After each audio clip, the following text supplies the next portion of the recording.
Olá, amigos queridos do nosso canal. Vamos tratar agora de mais um tema interessante da Bíblia. Vamos falar sobre a fuga do povo de Israel do Egito, os 40 anos no deserto. Mas eu queria lembrar a todos que eu não estou aqui falando sobre matemática, sobre física, sobre tempo versus velocidade. Mas vamos pensar numa situação natural que nos dias de hoje, quanto tempo demoraria para caminhar a pé mais ou menos 250 e 300 quilômetros? Eu estou calculando aleatoriamente. Quanto tempo nós levaríamos? Vamos pensar. A distância direta em linha reta, eu disse em linha reta, entre o Monte Sinai e Cades Barneia, é de aproximadamente 250 a 300 quilômetros. Essa era a distância que o povo de Israel caminhou para fugir para a terra prometida. Essa passagem que eu estou narrando para vocês, ela está escrito lá em Deuteronômio 1:2, no versículo que descreve a distância e o tempo de viagem dos israelitas do Monte Sinai, ou lá do Monte Horebe, como queiras, até Cades Barneia, indicando que essa jornada, que indo pelo caminho do Monte Seir, normalmente levaria 11 dias. Mas a jornada real do povo no deserto levou muito mais tempo devido à sua desobediência. Como Moisés relembra que por ordem divina, a nova geração depois do cativeiro, o grande objetivo era de entrarem na terra prometida. É a verdade. Mas por que demorou tanto tempo assim? Por que 40 anos? Embora fosse cerca de 11 dias de viagem a pé, o texto bíblico relata paradas, teve eventos, teve revolta, teve falta de fé, fez com que o percurso inteiro levaria cerca de muito mais tempo. Devido ao quê? Ao desencontro de ideias entre o povo, entre os israelitas que murmuravam muito. Esse versículo que citei está no início do livro de Deuteronômio, onde tudo começou.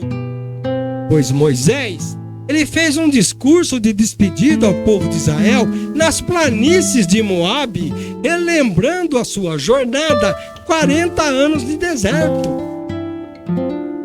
Mas aí tem um contraste muito interessante.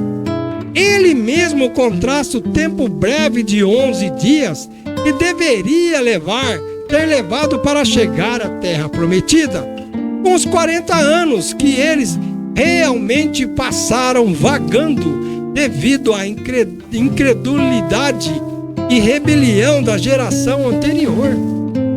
Olha só que coisa! Mas tudo tem um propósito. Moisés usa essa lembrança para encorajar a nova geração a ter fé e desobediência para entrar na terra que Deus lhes havia prometido.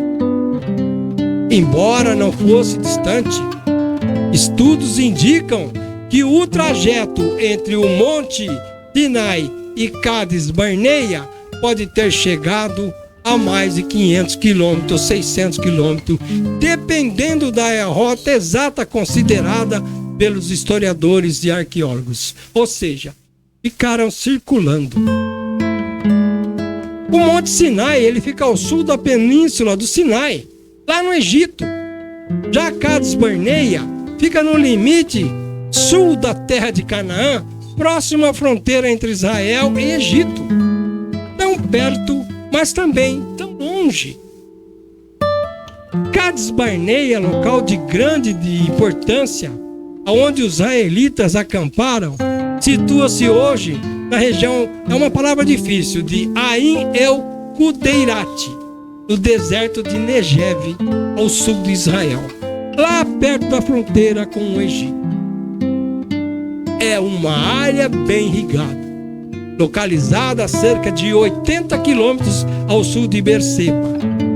era uma região boa, Deus prometeu. Mas aqui estão os detalhes de sua localização e identificação atual, sendo que a maioria dos arqueólogos estudiosos identifica Cádiz Barneia como o oásis de Ain el-Gudeira. Como já disse, eu lembro, dentro do contexto bíblico, ali foi o local onde Moisés enviou os espias para Canaã, e lá morreu Miriam. Também foi onde Moisés feriu a rocha para sair água. Eles viram milagres, mas ainda duvidava do Senhor.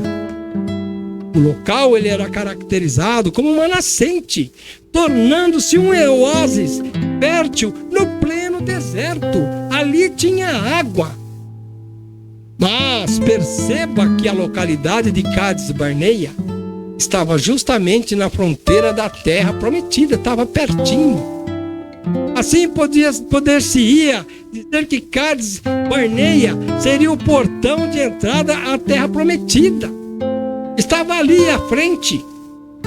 O Senhor tinha em mente dirigir o povo hebreu diretamente à sua herança prometida. Não tinha que ter parada, não tinha que ter murmuração. Estavam agora à vista das colinas de Canaã. Eles olharam e viram. Alguns dias de caminhada os trariam as divisas da terra prometida. Era fácil, perto. Mas não. Mas ali começava o erro do povo de Deus. Uma atitude de falta de fé no Senhor que decreta ao povo de Deus circularem no deserto por mais 38 anos. Olha só que coisa. A desobediência, o que nos provoca? Sabe por quê? Então ouça. Tudo começa com um episódio dos 12 espias. Eu vou dizer agora. Em vez de entrarem diretamente e possuir a terra da promessa, sobre a liderança divina, com Moisés à frente, a fé de Israel vacilou. Então veja só os israelitas. O que eles propuseram a Moisés? Que um comitê fosse criado e fosse escolhido, enviado para ver se a terra era realmente o que o Senhor tinha dito que era. E para ver se podiam conquistá-la e possuí-la, como está escrito lá em Deuteronômio 1, entre os versos 19 a 22. Essa decisão do povo desagradou a Deus. Como eu te dei a terra, você ainda está duvidando de mim? 11 dias depois de deixarem o Monte Horebe, a multidão dos hebreus acampou em Cádiz Barneia, lá no deserto de Parã, que não era longe da divisa da terra prometida. Olha só que discrepância, que falta de racionalidade. Aqui foi proposto pelo povo que os espiãs fossem enviados lá para espreitar o país, a nova terra, não acreditando no Senhor. Vamos ter que ver primeiro. E esta decisão mostra que os israelitas não criam em Deus, nem confiavam na sua liderança e na liderança de Moisés.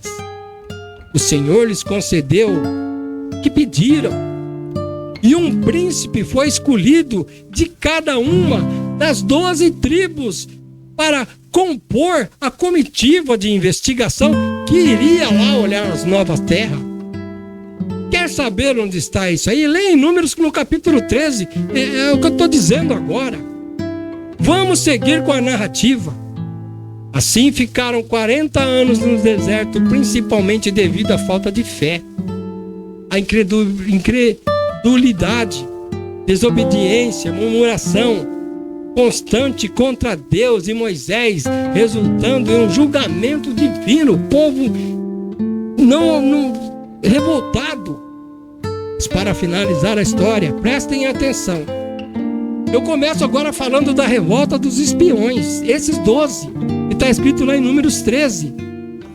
Após enviarem 12 espiões a Canaã, 10 voltaram com um relatório negativo, espalhando medo, aterrorizando o povo, a ponto do povo chorar, e rebelaram-se e, pasmem, desejaram voltar para o Egito.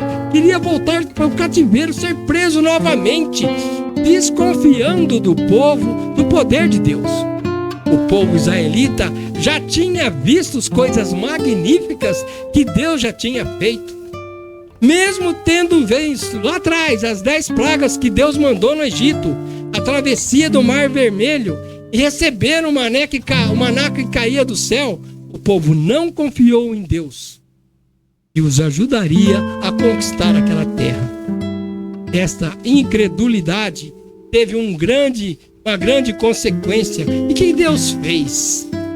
Deus decretou que nenhum dos adultos, com exceção de Josué e Caleb, que saíram do Egito, entraria na terra prometida. Só os dois, nem Moisés.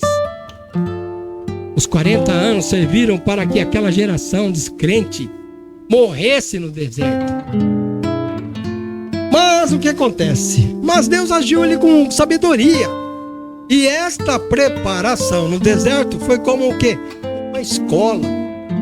O período que eles passaram ali serviu para moldar a nova geração, eliminando a mentalidade de escravo egípcia, ensinando a dependência de Deus. A jornada de 40 anos no deserto é frequentemente interpretada como uma escola espiritual, de caráter e fé, não apenas um castigo, mas uma purificação. A experiência demonstra o contraste entre a fidelidade divina e a incredulidade humana. O número 40 na Bíblia simboliza um ciclo completo de provação, de amadurecimento e de transformação. Mostra o quê? Que às vezes a libertação física, saindo lá do Egito, é mais rápida do que a libertação mental e espiritual, ou seja, sair da mentalidade de servidão. É o que eles queriam voltar. Assim sendo, eu espero que você que acompanha o nosso canal e a gente possa enriquecer um pouquinho mais seus conhecimentos. E eu agradeço a você. Curte, compartilhe, inscreva-se no nosso canal. Nos dê esse propósito da gente estar quase que diariamente aqui fazendo vídeos para enriquecer o seu conhecimento e seu crescimento espiritual. Eu agradeço a você, espero e quero que todos fiquem com Deus. Fiquem todos com Deus e o meu muito obrigado.